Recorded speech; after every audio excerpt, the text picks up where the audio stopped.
il a une Batmobile, il est milliardaire, il a un costume trop classe, il a plein de pognon, il a le permis. Moi, j'adorerais être Batman. J'adorerais me faire Superman.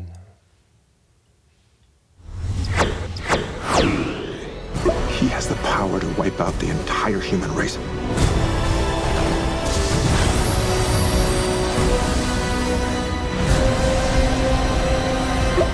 Salut à tous. Aujourd'hui, Simon et moi, on est réunis pour parler d'un genre de film dont on parle trop peu sur écran large, le film de super-héros. On a décidé de revenir sur le film de Zack Snyder, Batman vs Superman, en version Ultimate, c'est-à-dire qui fait 3 heures, avec une bonne trentaine de minutes en plus. On est là parce qu'on est comme vous, certains adorent le film, comme lui, et certains trouvent qu'il est quand même assez raté, comme moi. Alors je te propose de te lancer directement.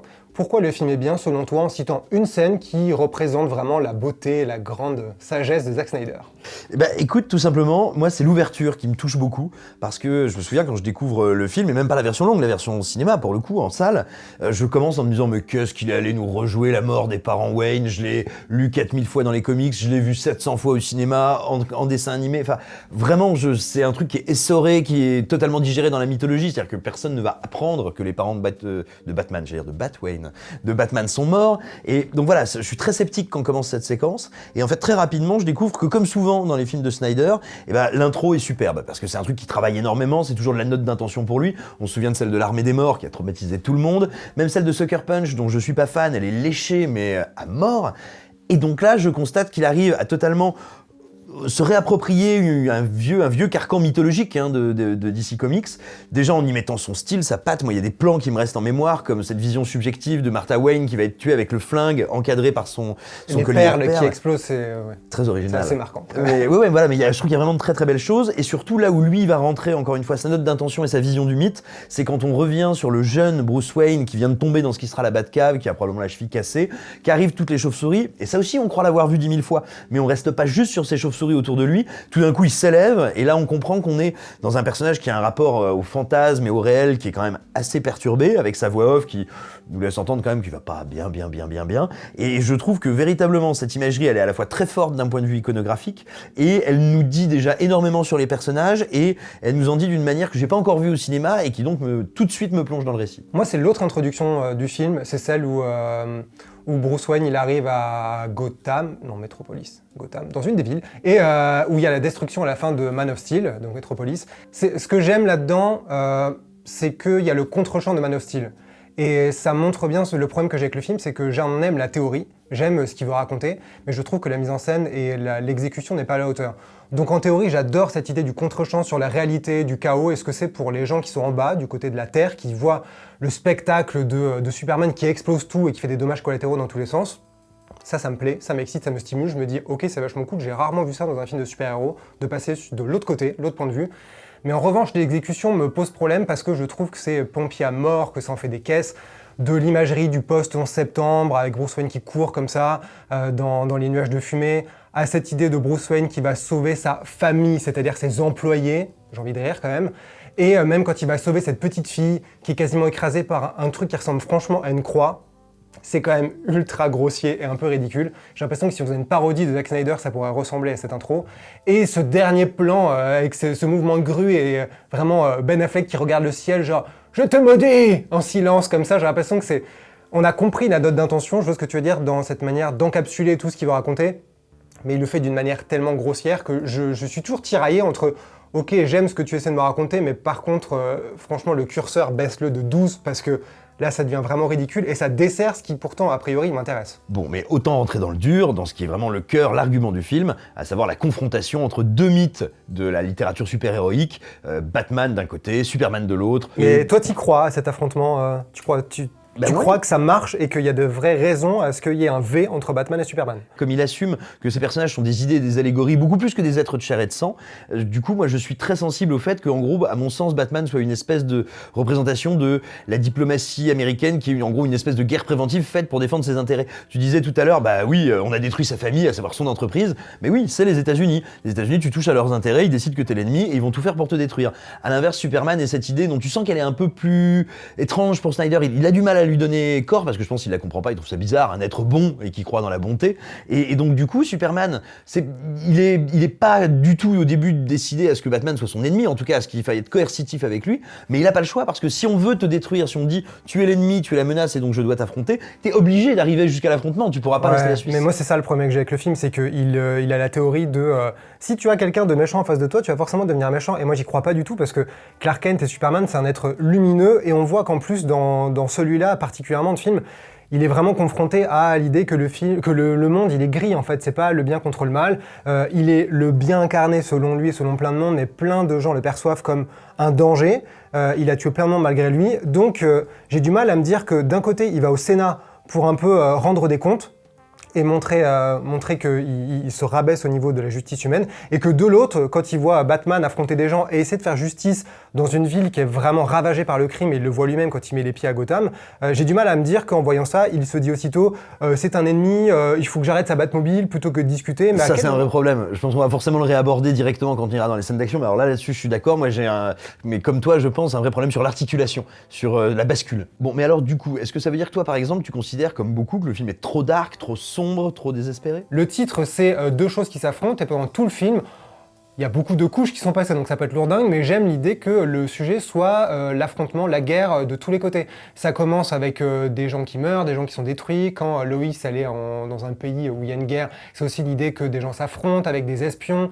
Le personnage de Holly Hunter, la sénatrice, il remet tout le temps en avant cette idée que le bien, c'est une discussion, c'est pas quelque chose qu'on impose. Donc ça a beaucoup de sens évidemment dans l'Amérique des 30 dernières années. Et il y a beaucoup d'éléments dans les dialogues qui sont hyper intéressants. Il y a un moment, le personnage de Holly Hunter dit Superman, on s'est tellement demandé ce qu'il pouvait faire qu'on n'a jamais en fait posé la question qu'est-ce qu'il devrait faire. Et moi, au contraire, tout ce côté très grave, très dur, très noir, c'est justement l'attrait du film pour moi. Alors moi, la limite que j'ai avec ça, c'est est-ce que Zack Snyder avait besoin de faire ce film, sachant qu'il a déjà raconté ça en mieux, selon moi, avec Watchmen? Parce qu'en fait, il y a beaucoup de choses qui tournent en rond dans ces sujets. Il y a même des scènes entières qui sont franchement proches de Watchmen. Là, il y a énormément de passerelles, je suis d'accord avec toi, il y a plein de thématiques communes. Néanmoins, j'ai l'impression qu'il y a une nuance ou une particularité dans BVS qui m'intéresse beaucoup. C'est que, au-delà effectivement des ténèbres, au-delà du côté sombre et grave, que j'apprécie aussi énormément, c'est qu'il y a aussi, et c'est peut-être ça, plus que les ténèbres à mon avis, qui a choqué plein de gens, c'est le côté désenchanté. C'est-à-dire qu'on va pas terminer sur une note de « Youhou, on y est arrivé !» Et comme tu dis, c'est la guerre de tous contre tous, et c'est un monde dans lequel même les super-héros les plus puissants, même mus par la plus grande volonté de puissance, ils ne sont plus en phase avec cet univers, ils ne le comprennent plus, ils sont manipulés comme des gamins, ils sont plus que des pions, à la merci et de leur passion triste et de celle du monde autour d'eux.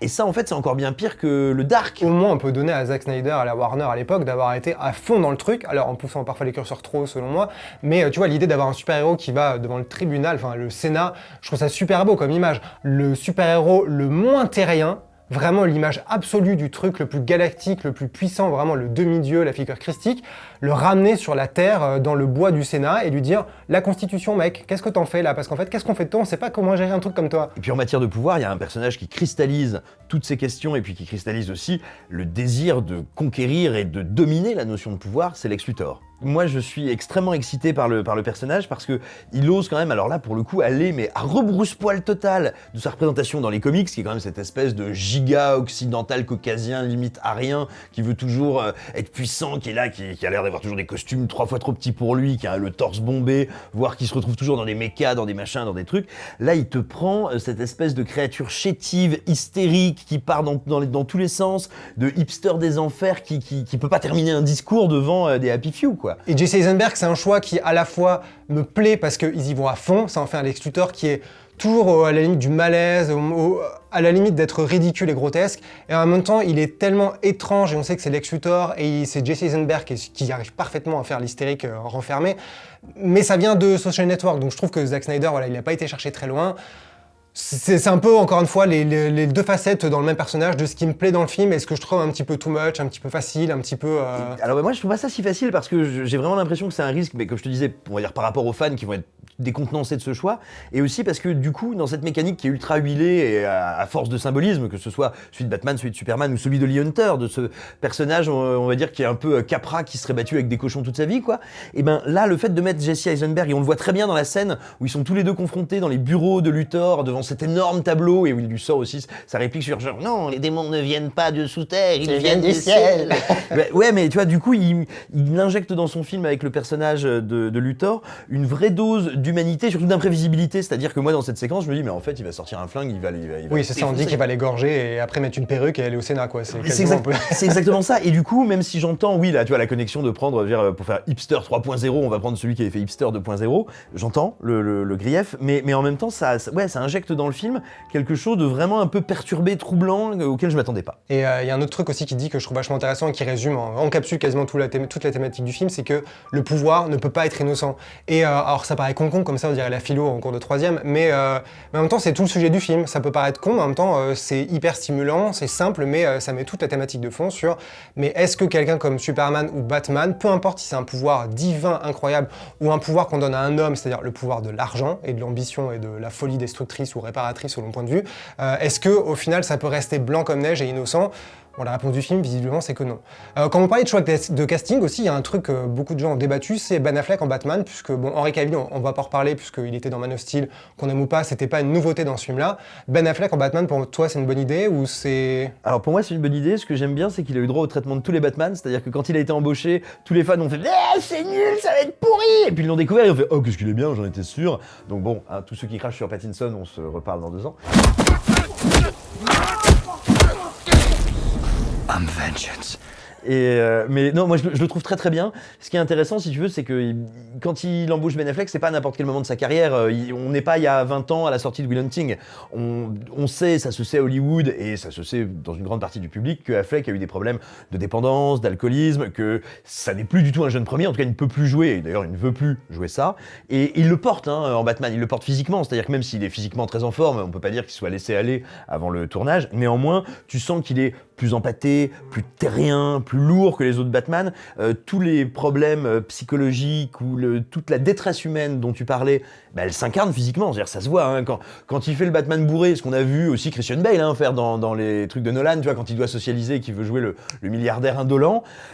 Lui, t'y crois, tu vois, et tu vois, le moment où il est en train de mettre un mouchard là, dans la réception de Luthor, il fait genre this materi was, was too many, tu fais genre oui, je l'ai presque en odorama.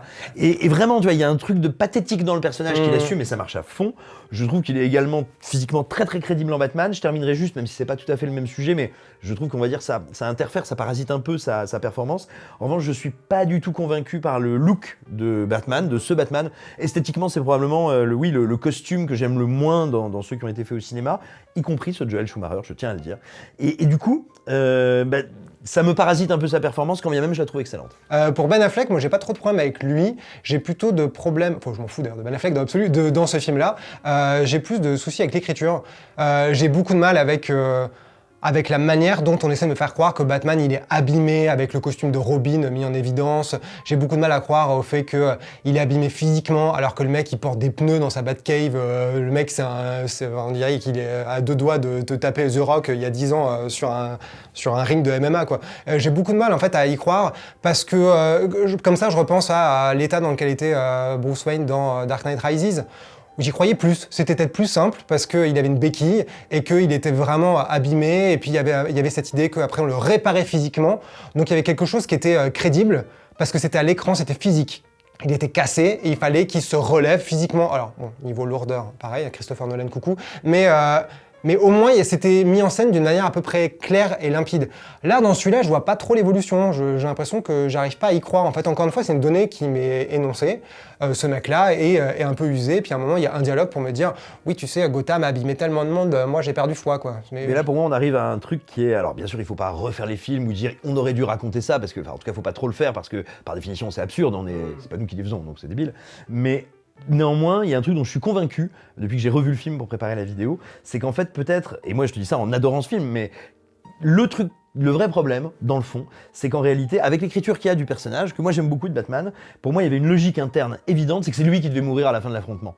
Parce que pendant tout le film, il est mort, et il évolue plus parce que il est passé de l'autre côté, comme tu disais tout à l'heure. Et donc du coup, pour moi... Et puis il a cette pulsion de mort en allant affronter Superman, tu dis, mais mec, non, en fait, fais la Justice League contre lui si tu veux, mais il n'y va pas tout seul, quoi. C'est exactement ça, et c'est pour ça que pour moi, il y a ce problème de fonctionnement au moment du combat, c'est-à-dire que, logiquement, pour moi, la seule chose qui peut se passer, et pas pour dire, moi j'aurais voulu l'écrire comme ça, mais vraiment, en regardant les ingrédients que le film a semés, c'est qu'en fait, Superman Superman devrait ne pas vouloir se battre, c'est-à-dire se laisser taper sur la gueule, tu vois, dans un geste tragique de mais tu vas comprendre, tu vois bien que je veux pas qu'on se batte et que je suis pas mauvais. J'avais pas réfléchi comme ça parce que je me dis que ça a du sens que il y ait le passage de flambeau et de lumière de vie quasiment entre Superman qui incarne la vie et qui se sacrifie pour redonner vie et insuffler la vie à Batman et que en fait l'humanité doit se gérer entre elles sans cette lumière divine sortie de nulle part. Donc j'ai pas trop de problème avec ça, moi. C'est plutôt comment on y arrive, tu vois, et comment j'y crois pas, quoi. Ouais, alors que voilà, moi je me dis, mais c'est terrible en fait, il faut qu'il se jette sur Superman et que Superman au dernier moment pour sauver sa vie le tue, enfin tu vois, et je te dis pas qu'il faudrait avoir fait ça, je te dis qu'en fait lorsqu'on arrive au combat, j'ai l'impression que le film a construit spécifiquement ça, et du coup ça m'étonne, quand bien même il faut le faire évidemment, ça m'étonne d'avoir justement ce passage d'humanité de flambeau. Autre point qui a beaucoup énervé et qui fait encore sensation et blague aujourd'hui, c'est le Martha. Qu'est-ce que t'en penses, toi? Est-ce que tu penses que vraiment c'est mérité? Est-ce que c'est le truc le pire du film, même si tu aimes le film? Moi, c'est vraiment quelque chose que j'aime beaucoup dans le film. Ouais, ah ouais, non mais carrément, mais vraiment. C'est-à-dire que, comme on disait, enfin, en tout cas comme je disais tout à l'heure, voilà, moi j'aime beaucoup, je suis sensible au fait qu'il retrouve, que Snyder renoue avec cette idée qu'il y a à la base dans les DC Comics, que ces personnages, ces héros sont non seulement des super-héros, mais carrément des déités en fait. Et tout d'un coup, briser ça, arrêter ça en revenant à cette chose aussi essentielle, primaire, première que le prénom de leur mère et que ça crée une rupture chez eux et que ça les renvoie vraiment à des petits gamins de merde à la con mus par une volonté de puissance absurde. Pour moi, ça marche à fond. Quand j'ai découvert le film, c'était pas encore commenté partout, donc je l'ai vraiment découvert avec le film. Et je l'ai vraiment pris au premier degré. Je trouve ça à la fois assez touchant, profondément inattendu. Est-ce que tu as pleuré comme devant les Gardiens de la Galaxie 2? Non. non. Mais ouais, j'aime beaucoup. Moi, c'est intéressant parce que ça illustre parfaitement ce que je pense du film, mais vraiment merveilleusement. C'est-à-dire que j'aime l'idée, je la comprends, mais je trouve l'exécution un peu nulle dans la manière la plus gentille que je puisse le dire. En fait, j'ai beaucoup de mal à me dire que Bruce Wayne, ça fait genre 1 an et demi environ qu'il a envie de défoncer la gueule de Superman, et il suffit qu'il comprenne avec Lois, qui encore une fois est catapultée de nulle part. Bordel. Et elle arrive et dit Martha, c'est le nom de sa mère. D'un seul coup, vraiment instantanément, Bruce Wayne décide qu'il ne veut plus tuer Superman. Je comprends l'idée du switch, mais pourquoi ça doit être fait d'une manière aussi brutale? Mais parce qu'on est dans des comics! Non mais je dis pas ça d'une manière, c'est pas du tout méprisant envers les comics, hein, au contraire. Mais je veux dire, à un moment, je trouve que le film arrive, dans certains moments comme ça, à assumer de là où il vient et que, bah oui, on est en train de tourner des pages, de passer des cases et j'aime... Moi, je suis sensible et justement, je te dirais, j'entends très bien en quoi on trouve ça précipité, j'aime que ce soit précipité et puis, alors, c'est un détail, c'est pas du tout ce qui me fait adhérer à la chose, mais je suis aussi assez sensible, surtout du côté Wayne. Tu sais, dans la mythologie, on parle toujours du père de Thomas Wayne qui a formé son fils qui est un grand industriel. J'aime bien qu'on lui fasse aussi un lien émotionnel fort à sa mère. Pas pour faire du féminisme en carton et dire genre oui c'est important vraiment de mettre plus de femmes, mais dire littéralement dans l'écriture du personnage, qu'il soit pas uniquement formé par cette figure tutélaire de l'industriel à la hauteur de laquelle il voudrait se mettre, mais que sa mère soit aussi fondamentale et fondamentale pour lui, ça me plaît beaucoup. Mais en fait je pense que ce moment-là il est vachement important parce que si on a marché dans le film et qu'on a accepté le pacte du film, comme toi, ça marche. Et pour tous les gens dont je fais partie, mais après il y a différents degrés, qui ont beaucoup plus de réserve, voire qui ont complètement rejeté, c'est genre vraiment le paroxysme de « on se fout de ma gueule ». Vraiment ce combat dantesque, après autant de moyens, de temps, d'ellipses et d'enjeux, de blabla, et des gros coups de poing dans un immeuble, se termine par « Martha, en fait peut-être que j'ai surréagi ». Alors juste pour terminer sur les choses qui pour le coup me gênent, et c'est largement pire je pense que Martha, c'est l'utilisation de Lois Lane dans le climax, parce que je trouve que le fait qu'elle apparaisse comme par magie, comme à la fin de Man of Steel où elle avait été catapultée dans Grand Central Station, là, ça n'a aucun sens. Là, elle se retrouve là, bon pourquoi pas, mais pile au bon moment, elle arrive en disant Martha, c'est sa mère, d'accord? Et surtout après, elle prend cette putain de lance kryptonite, elle va chercher dans un endroit, elle le jette dans l'eau comme Rose à la fin de Titanic, genre poup, comme ça, elle repart, pendant tout ce temps-là, il y a tout un bordel qui se passe, elle arrive sur le champ de bataille, elle se dit, elle comprend, par magie, que ce truc vient sûrement de Krypton et que du coup la kryptonite est dangereuse, elle fait zut, elle revient en arrière, plonge dans l'eau, meurt à moitié noyée, enfin, c'est vraiment, qu'est-ce qu'on pouvait foutre de Amy Adams pendant le climax pour qu'elle ait un sens et pour que le sceptre d'autocar kryptonite soit disponible mais pas trop? Je trouve que pour le coup c'est encore pire en termes de défaut d'écriture que de Martha, parce que là je me dis c'est juste de l'artifice total de qu'est-ce qu'on peut foutre d'elle? On a une actrice à moitié oscarisée au milieu, elle a un rôle important, il faut qu'elle soit là pour le quota humain de Superman, la kryptonite il faut qu'elle soit là, je trouve ça nul. Voilà, c'est encore pire. Il fallait que je le dise absolument. En parlant du coup de toute la beauté de ce film-là, le style Zack Snyder, parce que c'est aussi un motif de dispute ou de bonheur selon les gens, est-ce que toi tu penses que c'est un de ses films les plus réussi d'un point de vue stylistique? Par exemple, je trouve qu'il n'y a plus les espèces d'outrances numériques crado de 300, qui est un film qui a très mal vieilli, il faut vous faire une raison. Non, je pense qu'à l'époque c'était déjà moche. Hein. Oui, il faut vous faire vraiment 2 raisons. Et il y a plein de, je te dirais même, des moments d'emphase dans Watchmen, et j'aime beaucoup Watchmen, mais qui sont un peu mieux équilibrés ici. Et surtout, moi, ce qui m'intéresse, c'est qu'il y a de très belles réussites dans les scènes d'action.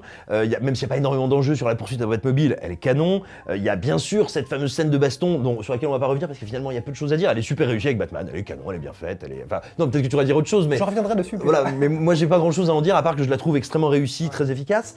Non, là où moi le film me plaît énormément, c'est dans le découpage d'énormément de scènes qui justement ne sont pas des scènes d'action, et c'est là où je vois que mine de rien il est assez investi. Snyder, tu parlais de l'arrivée au Congrès ou au Sénat, j'ai un doute, bref, dans les institutions américaines, je trouve que c'est très fort. Ce dialogue entre Holly Hunter et Lex Luthor qui est aussi super incarné, mais même un truc qui pourrait être juste un truc de petit malin anodin, la première fois qu'on voit Lex qui est en train de, en super patron hipster, de jouer au basket avec ses employés alors que vient une délégation du Sénat, et qui est filmé avec exactement ce mélange de distance et d'iconisation nécessaire pour en faire un méchant de la Silicon Valley. Je trouve qu'en fait, très souvent, il trouve la bonne distance, surtout quand il est dans l'anti-spectaculaire, et que aussi bien le découpage que la photo sont assez remarquables. Parce que d'ailleurs, c'est amusant, on peut revenir dessus, sur le fait que finalement, il y a très peu d'action. Le film dure en Ultimate Cut 3 heures.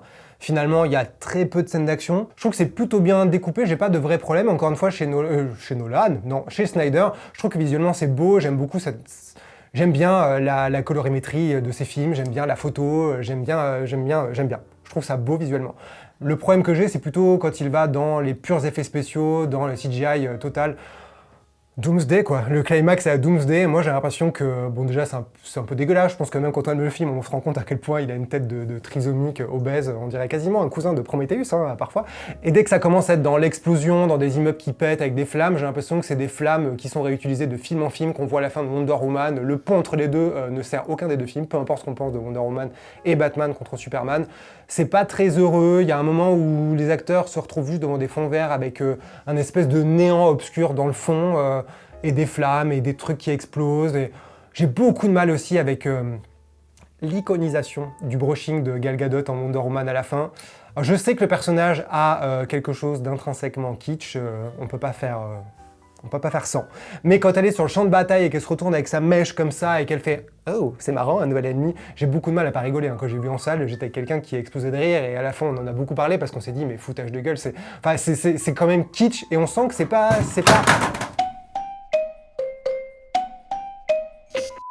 Non, ce néon n'est pas tombé, donc je parlais de Wonder Woman. Je trouve que là, on voit en fait à quel point son over-style peut vite confiner au over-kitsch régulièrement. Et le brushing, la perruque de Gal Gadot valide cette affirmation. Et bah écoute, moi, il faut savoir que quand j'ai découvert d'abord en salle, et puis même après, en version longue, le climax a été une source de souffrance parce que moi, je le découvre et je me dis en mon fort intérieur, ah, il est pas parfait, j'aime bien. Et là, tout le monde fait, ah, c'est bien un truc sur lequel on est tous d'accord, c'est le climax. Et vraiment, je me sentais honnêtement un peu honteux, un peu foireux. Et je pense même qu'il y a des discussions où j'ai dû dire genre, oui, c'est vrai, le climax, c'est vrai, il est pas top. Alors que je suis là, genre, j'aime bien, moi. Et quand j'ai revu le film pour cette vidéo, oui, je comprends ce qui peut agacer tout le monde, mais d'une, je trouve pas le numérique si dégueulasse que ça. Je conçois qu'on n'ait pas envie de voir un combat comme ça. Et a fortiori avec ce qui a précédé avant, qui était physique, qui était empesé. Oui, ça, c'est peut-être ce contraste qui sert vraiment pas la scène aussi. Mais vraiment, techniquement, je le trouve quand même assez canon. Moi, il y a un truc qui m'emporte, c'est que tu sens que Snyder, il fait « Et maintenant, c'est du Dragon Ball Z !» Et ça, j'aime beaucoup, cette espèce d'onde de puissance absurde, genre « Et maintenant, il fait des ondes de choc !» Ça me plaît, ça m'amuse, je trouve ça ludique. Et l'armée qui dit on ne peut plus le tuer. Les gars, je répète, on ne peut pas le taper. Bon courage. Mais voilà, mais c'est pareil, il y a le moment où quand t'as des militaires qui font on a essayé la bombe atomique, ça marche pas. Tu vois, moi je suis entre Mars Attack et Independence Day, je fais allez, c'est parti. Et après non, si je suis honnête intellectuellement, ce que je reproche à ce climax, c'est que pour moi c'est au moins au départ, au tout début quand il commence, quand il se développe, au fur et à mesure, c'est que c'est pas le climax du bon film. Tu veux que cette histoire de Batman et de Superman, elle se réduise entre eux. Le moment où ça marche bien, pour moi, c'est vraiment la naissance du bousin. Alors certes, il arrive, il dit pas bonjour, il tape tout de suite, mais c'est l'espèce de grosse bête là qui sort dans ce truc entre Alien 2 et Cronenberg, tu vois, dans son énorme truc de liquide. On dirait la fin de Tomb Raider 1 aussi, avec Natla et le monstre des Atlantes, là, genre attention, il sort de son cocon, 3, 2, 1, là. Oui, et en fait, si tu veux, ce moment-là, cette idée que symboliquement, toute la haine et la colère qu'ont fait bouillonner et finalement extérioriser ces deux héros, et ben elles s'incarnent dans ce truc informe qui vient pour les broyer. Ça, j'aime beaucoup. Après, quand ça se développe, je me dis, mais en fait, non, moi, c'est vous que j'ai envie de voir terminer l'histoire et, Oui, pas avec un tiers. On peut comprendre la frustration de ce côté-là. Ouais. Ah, autre truc que je trouve ultra raté dans ce climax, c'est l'espèce d'élan émotionnel avec la musique dégueulasse qui, à ce moment-là, est vraiment immonde. Quand il va se sacrifier, Superman. Là, vraiment, je trouve que c'est tellement raté. L'élan de dramaturgie avec les gens qui l'observent, ça marche pas du tout. Je trouve que pour le coup, c'est le point final de la nullité de cette scène-là. Bon, et là, ça va être à mon tour de parler de ce qui me semble être un des gros problèmes du film, le moment où il se transforme en espèce de forceur de boîte de nuit de Palavas. C'est lorsqu'il veut faire univers étendu. Et alors pas toujours, parce qu'il y a un passage qu'on appelle le Nightmare, qui est ce cauchemar horrible que vit Bruce Wayne, dans lequel il voit un futur où en gros Darkseid a détruit l'humanité, plus Superman qui règne en espèce d'horrible tyran et qui massacre absolument tout le monde. Je trouve cette séquence, au milieu de laquelle il y a un joli plan séquence, assez forte, très intrigante, et justement elle me laisse entrevoir un univers étendu, mais pas en mode suite directe, en mode un jour peut-être il pourrait se passer ça. Je trouve ça assez étonnant. J'aime beaucoup cette idée qu'on introduise Flash par l'idée du voyage dans le temps, en tout cas de la réversion temporelle, parce qu'il court très vite et machin, hein, la physique quantique, et qui débarque là comme ça, comme un type qui est en train de faire un mauvais trip pendant le Burning Man, il fait ben ça je trouve que ça fonctionne, mais alors à côté, il y a ce truc qui est pour moi mais insupportable, cette introduction des autres personnages de la Justice League qui sont sur une clé USB téléchargée, piratée de chez Lex Luthor. Alors déjà je trouve ça tellement pourri de se dire en fait il y a quelqu'un qui a déjà tout trouvé, et ben c'est tout dans un fichier, puis il leur a même mis des logos, puis du coup on va mettre le thème par-dessus. Attention, c'est spectaculaire, attention, et ça dure des plombs et te dit mais... Et l'apparition de Aquaman, je sais pas si je suis censé trouver ça spectaculaire, l'homme poisson dans la grotte et qui part comme une fusée. Flash, à la limite, je trouve ça amusant parce qu'il y a le côté caméra de sécurité et tout ça, mais moi, c'est vraiment cette impression que c'est trop long, il y en a trop ou il n'y en a pas assez, je sais pas. Il y a un équilibre qui marche pas très bien. Mais surtout, ce serait juste un truc qui dure 2 minutes dans le film. Allez, ok Bobby, mais là non, il faut aller pirater le mec. On met la clé USB, ça fait vous avez 8 tonnes de piratage, insérer une autre intrigue. Et là, sérieusement, on peut pas. On a tourné beaucoup autour du pot, on a parlé de plein de trucs, il y a encore plein d'autres choses qu'on pourra aborder, mais ça va être trop compliqué parce qu'on a malheureusement pas le temps et le droit de rester 3 heures comme ça. Donc je te propose un truc un peu amusant, parce qu'on est très drôle chez Écran Large. On va faire l'avocat du diable, donc moi qui trouve que le film est un peu nul, je vais trouver des points positifs, vraiment officiellement positif pour moi. Et toi, trouve des trucs que tu penses malgré tout bien ratés dans ce film, que tu trouves bien réussi. Moi, il y a un truc qui me déçoit beaucoup, c'est, j'allais dire le combat final. Non, l'affrontement entre Batman et Superman. Déjà, parce que j'ai du mal à concevoir que dans Batman v Superman, ce soit pas ça le climax. Ça m'agace vaguement. Quand bien même il est très correctement mis en scène, plutôt bien chorégraphié et monté, j'ai 2 soucis. Déjà, je trouve le décor passablement inintéressant.